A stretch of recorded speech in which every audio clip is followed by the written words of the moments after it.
Welcome back, ladies and gentlemen. Today, it's all about going nuclear. But before we can discuss some of the advanced mechanics, we need to have a basic understanding of how we get here. If you're playing on the DLC, you'll have access to this radiation tab, and it has a bunch of new buildings that you can use to enhance your gameplay. In fact, you're going to have a basic understanding of it in order to use applied science research, because third-tier research inside the DLC requires Radbolts. So how do we get to Radbolts? Well, there's a few different ways, but let's start here. This is uranium ore, and this is often how you'll see it spawn. There'll be a whole batch of uranium ore, normally surrounded by lead and some abyssalite. You may also find an entire biome full of uranium ore. So what is this mysterious new metal ore, and how do we best use it? A quick trip to the database will reveal a few different things about it.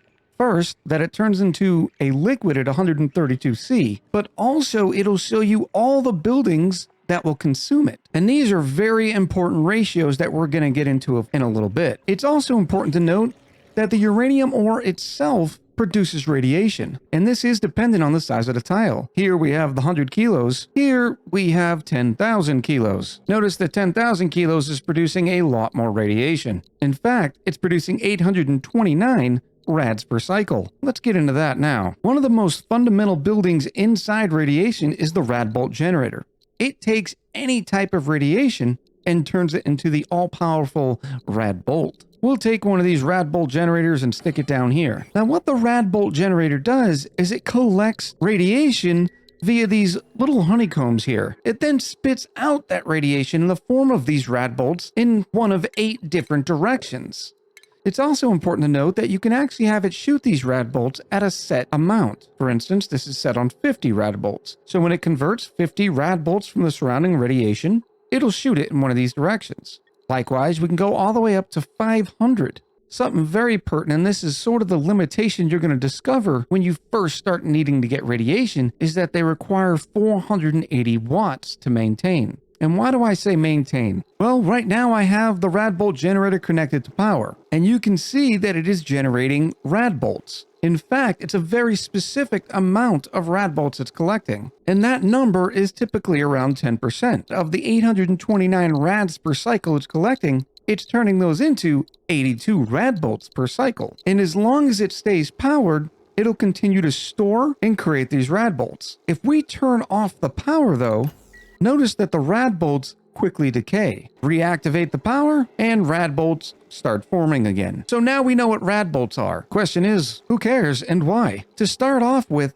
we have the Materials Study Terminal. The Materials Study Terminal is where the duplicants will research applied science research. And as we said before, it's necessary for Tier 3. You'll find Materials Science Research under Colony Development. In fact, right after getting Materials Study Terminals, you might as well get more materials science research, because that's where you're going to access the Radbolt generator and the Radbolt reflector. Well, what's the Radbolt reflector do? Well, to give you an example on that, we're going to introduce a new machine, the manual Radbolt generator. This machine is the worst of the worst. You don't want to be using these unless you're absolutely desperate for Radbolts. And I'll show you why. First, let's go ahead and get a friendly duplicant. Hello, Lindsay, and then queue up a couple of Radbolts. We'll select uranium ore 2 Radbolts, queue up a production of 1, spawn a little uranium ore, and now Lindsay's going to take the uranium ore, put it into the manual Radbolt generator, and then get to work. Now, there is a benefit to the manual Radbolt generator. It doesn't require any power in and of itself, but as you can see, it takes a great amount of duplicant labor. While Lindsay's working on that, let's introduce you to the Radbolt joint plate. The Radbolt joint plate is necessary in some instances because, well, it can take those Radbolts that normally would be stopped by tiles and shoot them through a wall. In fact, we'll have this first Radbolt shoot into this lead tile, and you'll notice it gets destroyed. And that's the same for any sort of tile. Radbolts can't go through solid tiles. Hence the reason we have the Radbolt joint plate. We'll dig that up and then get Lindsay working on one more set of Radbolts. And I say set. If the manual Radbolt generator is being used with uranium ore, you can see that it only produces 5 Radbolts. If it's using enriched uranium, it produces 25 Radbolts. Also of note, the byproduct of this process is depleted uranium. Now, depleted uranium isn't too useful. In and of itself, it doesn't produce any radiation, although you can use it as a source of metal. But be forewarned, that metal has a very horrible melting point at 132 degrees. With Lindsay almost finished with these Radbolts, we're going to get to see the joint plate and the Radbolt reflector in action. Now, right now, we only have these Radbolts firing into a Radbolt chamber. The Radbolt chamber is sort of a battery of Radbolts, and in most instances, you're not going to have a big reason to use them. The one benefit of the Radbolt chamber is it can store up to 1,000 Radbolts, and then emit those Radbolts whenever it receives a green automation signal. You can also choose it to emit those Radbolts at anything from 0 all the way up to 100. One quick note on the materials study terminal before we continue on to the other consumers of the Radbolts is you can see this symbol here is where the Radbolts need to come into for this building to be able to properly store and use them. Now, the materials study terminal can store 100 Radbolts, and you also have two pieces of automation available to you. First, to send signals whenever the Radbolt storage is full, and also to enable and disable the building. In this case, the Radbolt chamber is going to shoot Radbolts up to another reflector. Once again, here's the input, and then here's the output. You can modify the Radbolt reflector in any one of the 8 directions. In this case, we have it pointing right at the material study terminal. Next up is the diamond press.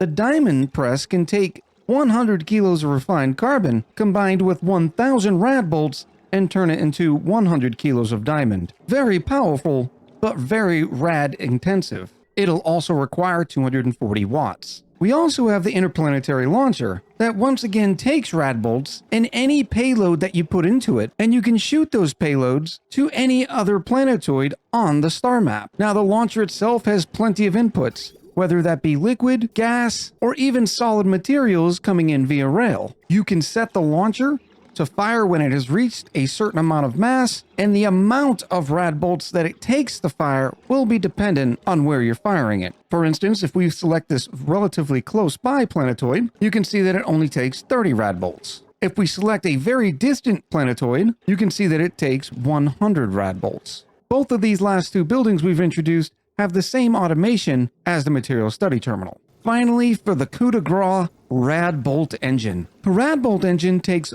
4,000 Radbolts as its maximum amount of fuel. After injecting enough Radbolts, you can see that the maximum range it'll have is 20 tiles. Pretty good. It's also not too shabby with the height of 20. The big bonus comes into the fact that it doesn't require any sort of fuel tanks or oxidizer. It only needs Radbolts.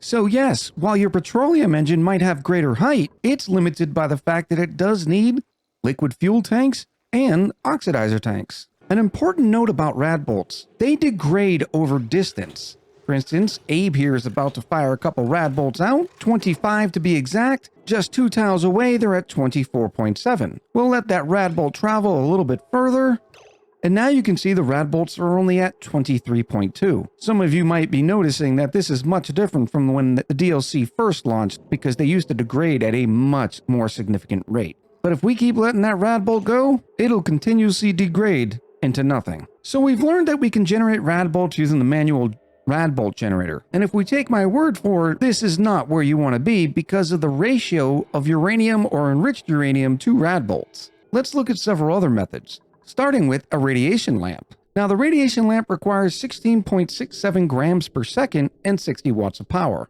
And for that, it sort of shoots radiation in one direction, which you can then use your Radbolt generators to collect. Sticking one Radbolt generator right in front of the radiation lamp, we're collecting 712 Rads per cycle or 71 Radbolts per cycle. Well, if you do the math of figuring out how much uranium ore the radiation lamp consumes in a cycle, it's 10 kilos. And we've shown that 10 kilos of uranium ore will give us 71 Radbolts per cycle. And that's only using one Radbolt generator. There's nothing to stop us from putting another one right here. Now we're collecting 64 Radbolts per cycle out of this Radbolt generator and 71 out of this one. If we take the same 10 kilos per cycle that the radiation lamp cost and throw it into a manual Radbolt generator, you're only going to get 50 Radbolts. Whereas just by using 2 Radbolt generators, we're getting nearly 3 times that amount. And there's nothing to say that you can't keep stacking Radbolt generators to get even more, other than, of course, the significant power draw. There are some additional sources of radiation that happen naturally that you can also draw on without uranium ore.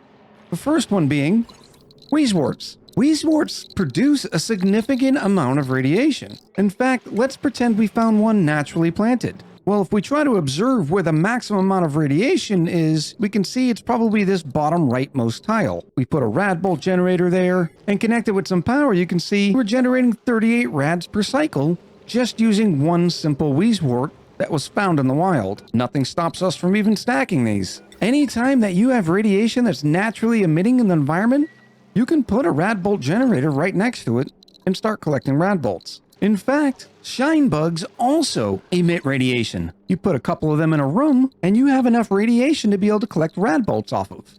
And although a Radbolt generator will collect radiation off these shine bugs, it's not going to be a lot. You can see here, with 3 shine bugs that maybe we've trapped into a room, we're only collecting 9 Radbolts per cycle. And if we use our materials study terminal as example, it takes 10 Radbolts per research point.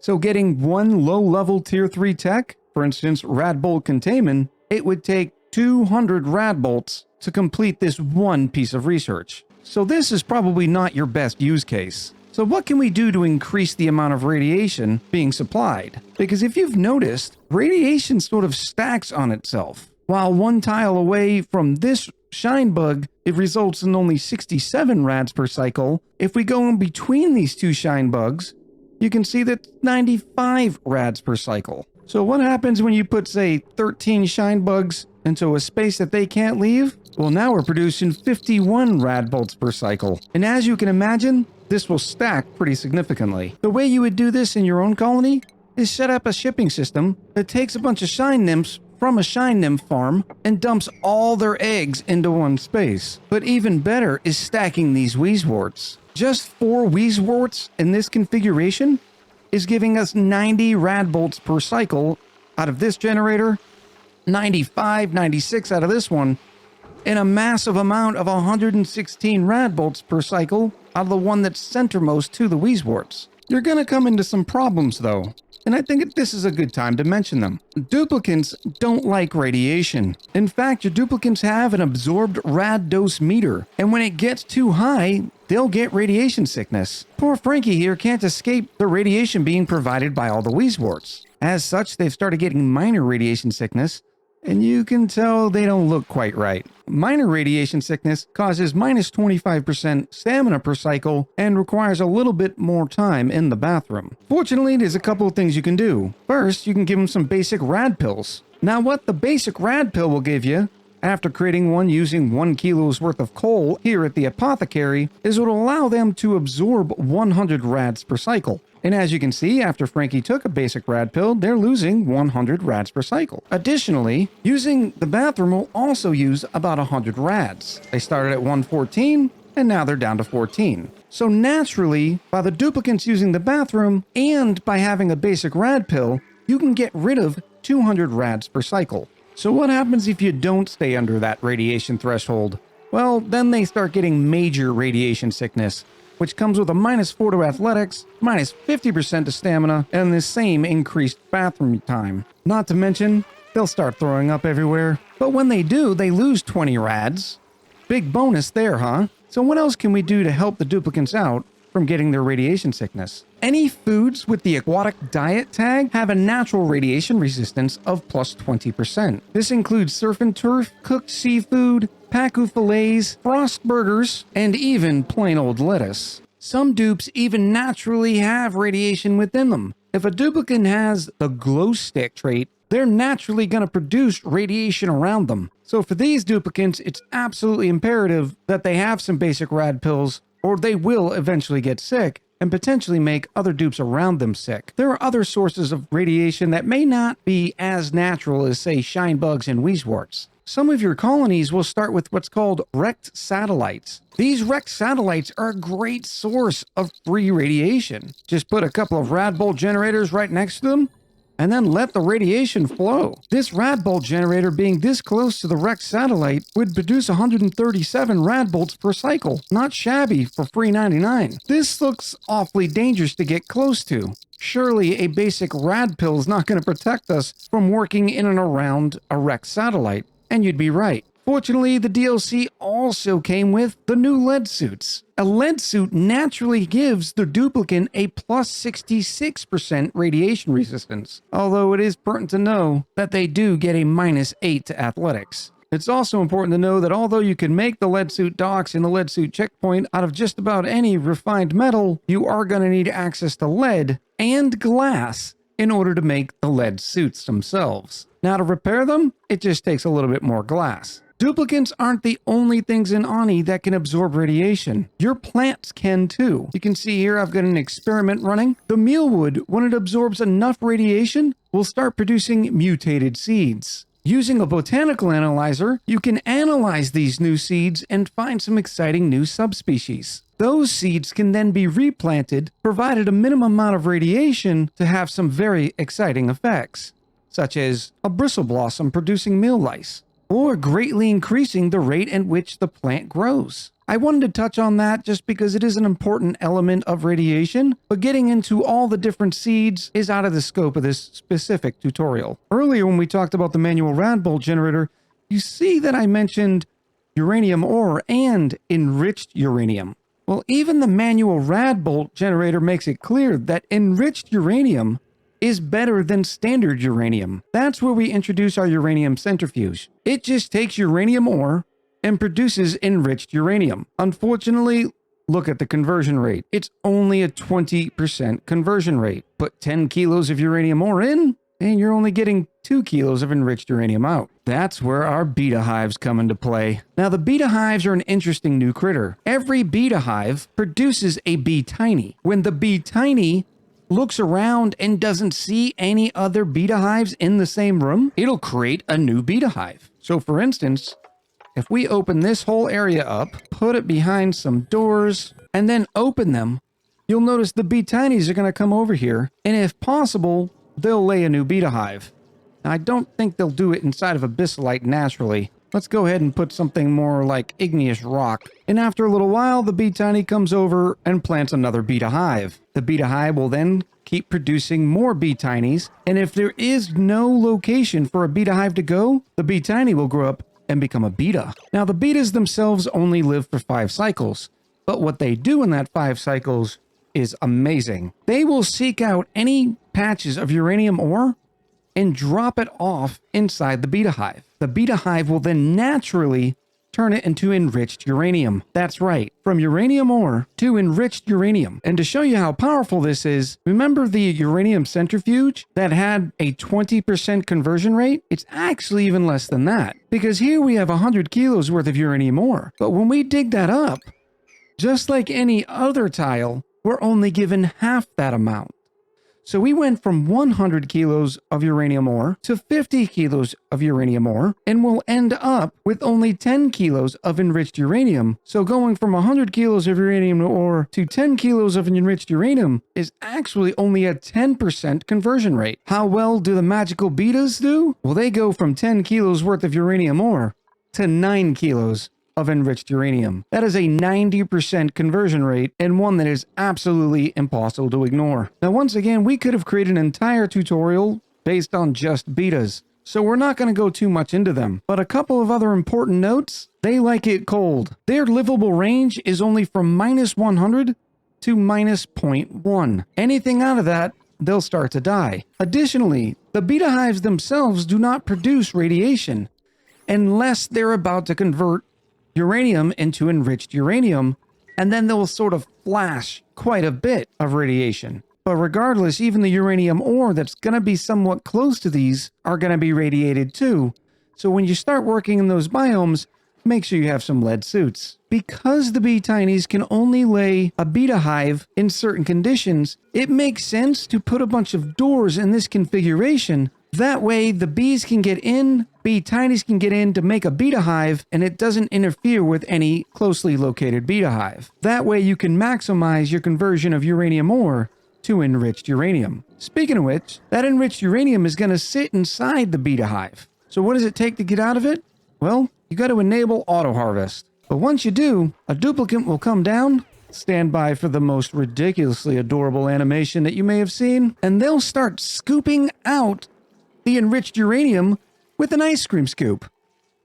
Absolutely wonderful. Then they can grab that enriched uranium and deliver it into any sort of storage bins that you may have. One last note about the betas and the B-tinies. Carbon dioxide has a mixed result. If we fill this whole cavern with carbon dioxide, you'll notice all the B-tinies and the betas went to sleep, but they're actually consuming the carbon dioxide in the process at a rate of 100 grams per second. And they'll keep going back to sleep so long as there's more carbon dioxide for them to eat. So if you ever need to clear out some bees, just add some carbon dioxide to the situation. But note, the more time they spend in that carbon dioxide, the less time they're going to spend delivering uranium ore to their beta hives. So why have I emphasized this conversion rate so much? Well, it has to do with the fact that uranium ore is in a short supply, if even available on your starting planetoids. But once you do have enriched uranium, you can do something even more magical. And that's creating one of these monstrosities. The research reactor is a very interesting building. It can be built out of any metal and produces an insane amount of heat. In order to do that, though, it needs enriched uranium. Right here we have a fairly simple process. A steel auto sweeper takes the enriched uranium that we've dropped off and delivers it to the research reactor. What happens next is the reason why this is one of the most unique buildings in Oxygen Not Included. It consumes that enriched uranium, and by consuming that enriched uranium, it creates a lot of radiation, as you can tell by the radiation spilling absolutely everywhere. To do that, though, it requires a source of coolant. Any water-based coolant will do. But in this conversion, it's going to superheat that water. Once the water is up at over 400 degrees, it ejects it and becomes steam. It also ejects the enriched uranium in the form of nuclear waste. Now, there's a couple important facts to know about this. The research reactor itself doesn't have an overheat temperature, but it has to be able to eject all of that coolant. If your steam room gets above 150 kilos worth of steam, or you stop the flow of coolant, very bad things will happen. So it's for this reason that we normally take these steam turbines and send the water away. If you instead take all this steam exhaust and put it back into this room, you would need a significant amount of gas pumps to take away the steam in order to keep this room under 150 kilos worth of steam pressure. Another important note is if you did want to stop the delivery of enriched uranium to the research reactor, you need to do it a couple of cycles in advance, because this auto sweeper was going to keep giving enriched uranium to the research reactor. And even though we've taken its automation and disabled it, it still has a bunch of enriched uranium to go through. And at 10 kilos per cycle, you can see it would take several cycles in order to fully shut down your research reactor. Why don't we test this example out, shall we? The quickest way? Just disconnecting the coolant. The reactor is now out of water, and you can tell that enriched uranium is quickly climbing. When it reaches over 2,700 degrees, this reactor will melt down.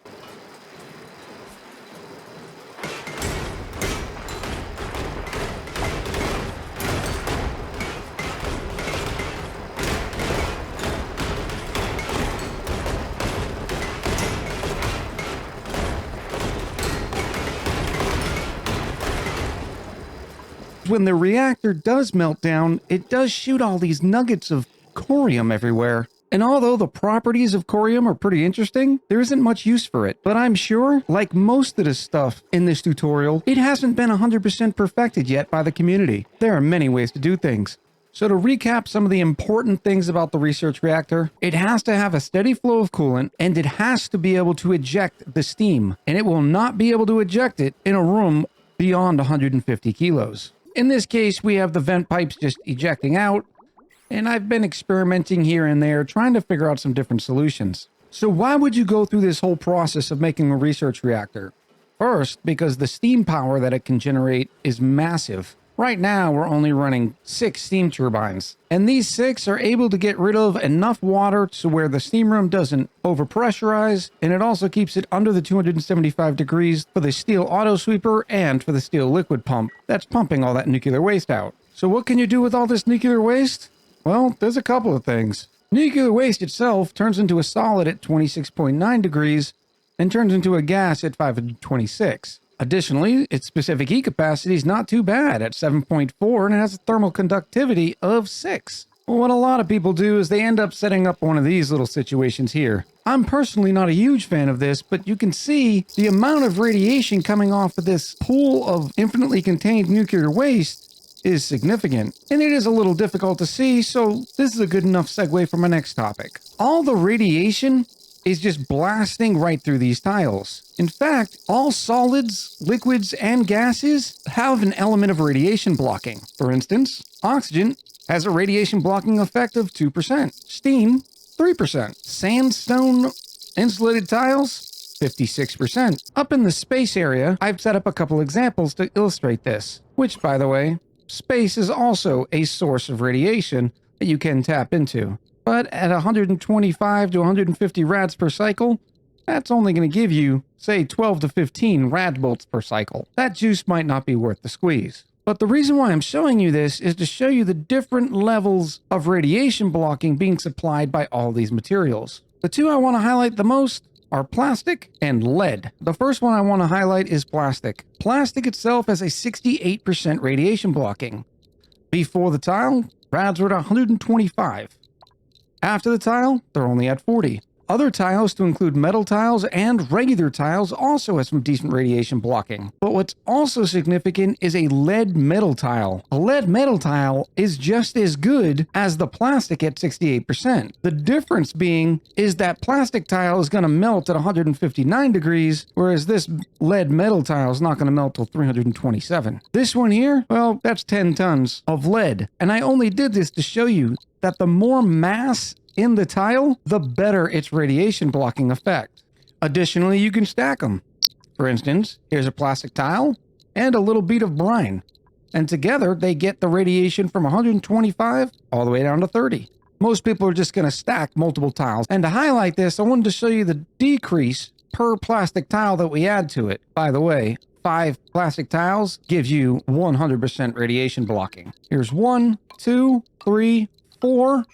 4 almost gets you there from 138 rads all the way down to 1.3, but that 5th one really does the trick. The reason why I mention all that is because you're not going to want to just put your reactor inside of a box and forget it, because that's going to be entirely too much radiation. Additionally, you're going to want to be able to prevent radiation from spilling over from things like wrecked satellites and potentially weezeworts. And the best way to do that is just adding more substance. In this case, I'm going to enclose this thing with some plastic tiles, and you can see that it's doing a pretty good job of isolating all that radiation. And now we can see exactly the radiation effect of our sort of infinite nuclear waste storage. How do you capitalize on this? Well, you could do something like this. Stick a Radbolt generator right here, and voila, you have 100 rads per cycle.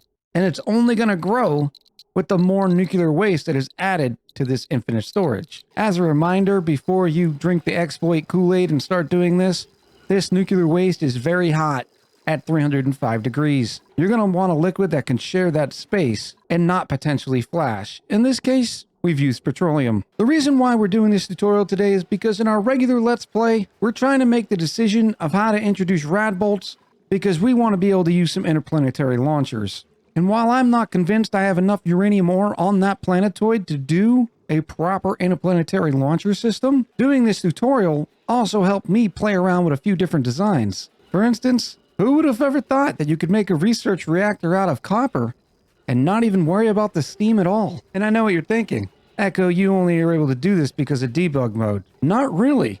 This is a 100% functional model. The only thing I would need to add is a little bit of shipping to drop off new enriched uranium and a source of water to be able to cool the research reactor. Other than that, this is 100% a functional research reactor. And yes, it'll produce just as much radiation as the other system will. And that's something I want to emphasize, that I hope I've shown in this tutorial. Unlike a lot of the other systems that have been around for years, radiation is a relatively new concept and oxygen not included. Just like this design, there are plenty of other systems and methods for building them, just waiting to be invented. I look forward to hearing everything you have to say in the comments below. I hope you enjoyed this introduction to everything that is radiation, and I'll talk to you soon.